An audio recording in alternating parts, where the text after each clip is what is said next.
अस्सलाम वालेकुम। I am doctor Nushaba, consultant gynaecologist.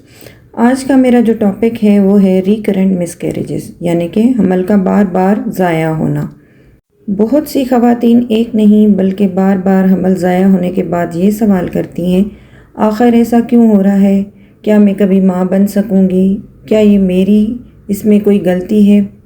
पहली बात तो इसमें औरत की कोई गलती नहीं होती। इस वीडियो को अगर आप आखिर तक देखें तो ये जान सकेंगे कि बार बार हमल ज़ाया होने का मतलब क्या है, इसकी आम वजूहात क्या हैं, कौन से टेस्ट ज़रूरी होते हैं और ट्रीटमेंट ऑप्शंस क्या हैं।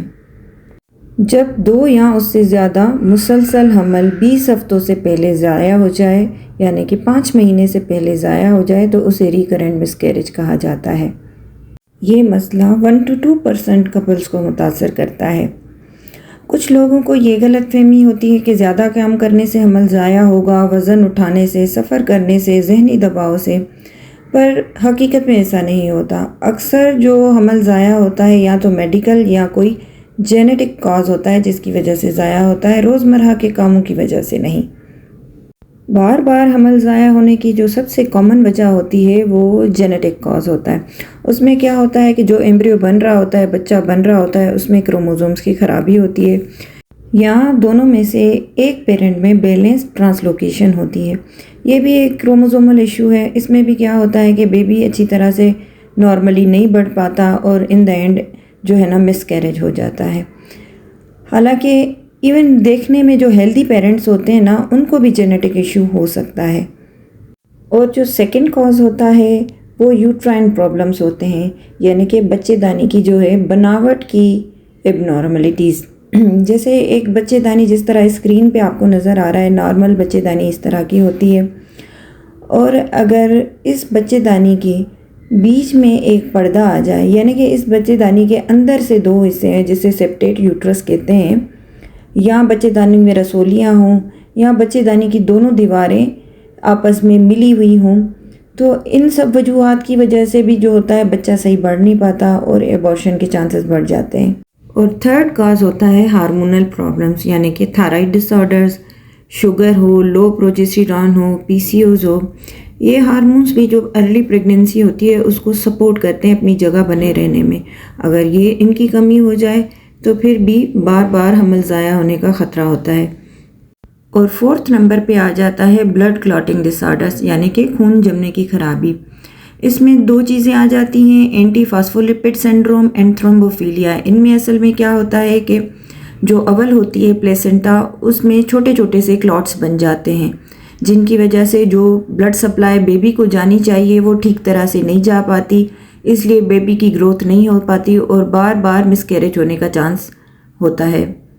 और 5th नंबर पे आ जाते हैं इन्फेक्शंस, जो कि लेस कॉमन है, जैसे बार बार यूटीआई होना, वजाइनल इन्फेक्शन होना, और उसको अगर सही तरह से ट्रीट ना किया जाए या अनट्रीटेड छोड़ दिया जाए तो वो भी एक वजह बन जाती है बार बार मिसकैरेज होने का। और 6 नंबर पे है लाइफस्टाइल, हद से ज़्यादा मोटापा, हद से ज़्यादा वज़न कम होना, हद से ज़्यादा कैफ़ीन का यूज़, चाय, कॉफ़ी, स्मोकिंग करना, अल्कोहल, ये सब चीज़ें भी मिसकैरेज के रिस्क को बढ़ा देती हैं। और आखिर में आ जाता है अनएक्सप्लेन्ड कासेस, यानी कि 30 to 40% केसेस ऐसे भी होते हैं जिनमें कोई क्लियर वजह नहीं मिलती। अब हम इस बात पे आते हैं कि टेस्ट कौन से कराने चाहिए। बार बार जब हमल ज़ाया होता है, आप डॉक्टर के पास जाते हैं तो डॉक्टर उमूमा आपको ये टेस्ट एडवाइस करते हैं, जिनमें खून के टेस्ट आ जाते हैं, जिसमें thyroid profile, sugar test, anti phospholipid antibodies, thrombophilia भी स्क्रीन की जाती है, और कुछ जेनेटिक टेस्टिंग भी कराई जाती है, जिसमें कैरियोटाइपिंग ऑफ कपल आ जाता है कि दोनों मियाँ बीवी के ये टेस्ट होते हैं, कैरियोटाइपिंग होती है। और अगर आपका कोई एबॉर्शन रीसेंट हुआ है और उसकी डीएनसी हुई है, तो जो भी निकला है, जो प्रोडक्ट ऑफ कंसेप्शन निकले हैं आरपीओसीज, उन सबको भी क्रोमोसोमल एनालिसिस के लिए टेस्ट के लिए भेजा जाता है। कुछ अल्ट्रासाउंड और कुछ और टेस्ट भी कराए जाते हैं, जिनमें डिटेल्ड पेल्विक स्कैन आ जाता है, एचएसजी जिसमें हम ट्यूब टेस्ट करते हैं, सोनोस्टेरोग्राफी, स्टेरोस्कोपी। ये सारे टेस्ट एक वक्त में नहीं कराए जाते बल्कि स्टेप बाय स्टेप कराए जाते हैं। अब आता है कि अब इन सब की ट्रीटमेंट क्या है, ट्रीटमेंट ऑप्शंस क्या हैं हमारे पास। जब ये सारे टेस्ट हो जाते हैं, पेशेंट का एग्जामिनेशन हो जाता है और एक डायग्नोसिस बनाई जाती है कि आखिर बार बार हमल ज़ाया होने की वजह क्या है, फिर अकॉर्डिंग टू कॉज ट्रीटमेंट की जाती है, यानी जो वजह होगी उसकी ट्रीटमेंट होगी। जैसे किसी को जेनेटिक इश्यूज़ हैं तो जेनेटिक काउंसलिंग होगी, और कुछ केसेस में ऐसे भी होता है कि आईवीएफ कर सकते हैं विद पीजीटी, यानी कि प्री इम्प्लांटेशन जेनेटिक टेस्टिंग। ये ऐसे होता है कि मेल के जरासीम लिए जाते हैं, फीमेल का एग लिया जाता है और वो टेस्ट ट्यूब में फर्टिलाइज़ कराया जाता है। फिर जब होता है उस एग को फिर माँ के बच्चेदानी में डाला जाता है। तो जब ये बेबी टेस्ट ट्यूब में होता है तो तभी इसकी क्रोमोसोमल एनालिसिस होती है कि कोई एबनॉर्मलिटी तो नहीं है। अगर उसमें कोई एबनॉर्मलिटी ना आए तो फिर उसको माँ के यूट्रस में ट्रांसफ़र किया जाता है, जिससे एक हेल्दी बेबी डेवलप होता है और मिसकैरेज का रिस्क कम हो जाता है। और अगर कोई यूट्राइन एबनॉर्मलिटी आ जाए तो फिर सर्जरी करके उसको ठीक किया जाता है। और अगर कोई हार्मोनल प्रॉब्लम आ जाए तो उसको दवाई के ज़रिए ठीक किया जाता है, प्रोजेस्टेरॉन सपोर्ट दी जाती है, शुगर को मैनेज किया जाता है। अगर कोई ब्लड क्लॉटिंग डिसऑर्डर आ जाए यानी कि खून जमने की खराबी, तो हम पूरी प्रेगनेंसी के दौरान लो डोज एस्पिरिन या हेपरिन के इंजेक्शन लगाते हैं।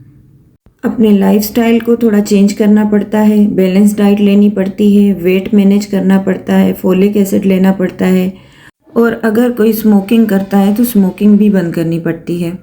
बार बार हमल का ज़ाया होना ना सिर्फ औरत को जिस्मानी तकलीफ़ देता है बल्कि जहनी तकलीफ़ भी देता है। बहुत सारी ख़वातीन एंजाइटी का शिकार हो जाती हैं, डिप्रेशन हो जाता है, उन्हें हमेशा डर लगा रहता है कि हमने अगर प्रेगनेंसी हुई तो फिर शायद हमारा बच्चा ज़ाया हो जाएगा। अपने डॉक्टर से बात करें, अपने डॉक्टर की मदद लें और कभी भी उम्मीद ना छोड़ें। बार बार हमल ज़ाया होने के बावजूद भी अगर प्रॉपर ट्रीटमेंट की जाए तो 60 to 80% चांस होता है कि एक फ़ीमेल हेल्दी बेबी डिलीवर करे। जितना जल्दी आप डॉक्टर को दिखाएंगे उतने ये चांसेस बढ़ते जाएंगे। डॉक्टर को कब दिखाना चाहिए? डॉक्टर को आपको तब दिखाना चाहिए जब आपके 2 या 2 से ज़्यादा मिसकैरेज हुए हों, एक मिसकैरेज हुआ हो उसके बाद आप प्रेगनेंसी प्लान कर रही हों, या आप शदीद एंजाइटी और जहनी दबाव का शिकार हैं। आखिर में बस इतना ही कहना चाहूँगी कि अगर सही डायग्नोसिस और ट्रीटमेंट की जाए तो आप माँ बन सकती हैं। उम्मीद कभी भी ना छोड़ें। अगर वीडियो अच्छी लगी है तो लाइक करें, शेयर करें, सब्सक्राइब करें, और आपके अगर कोई भी सवालात हैं तो कमेंट सेक्शन में कमेंट करें। मैं अपनी पूरी कोशिश करूँगी कि सबको जवाब दूँ। Thank you. अल्लाह हाफ़िज़।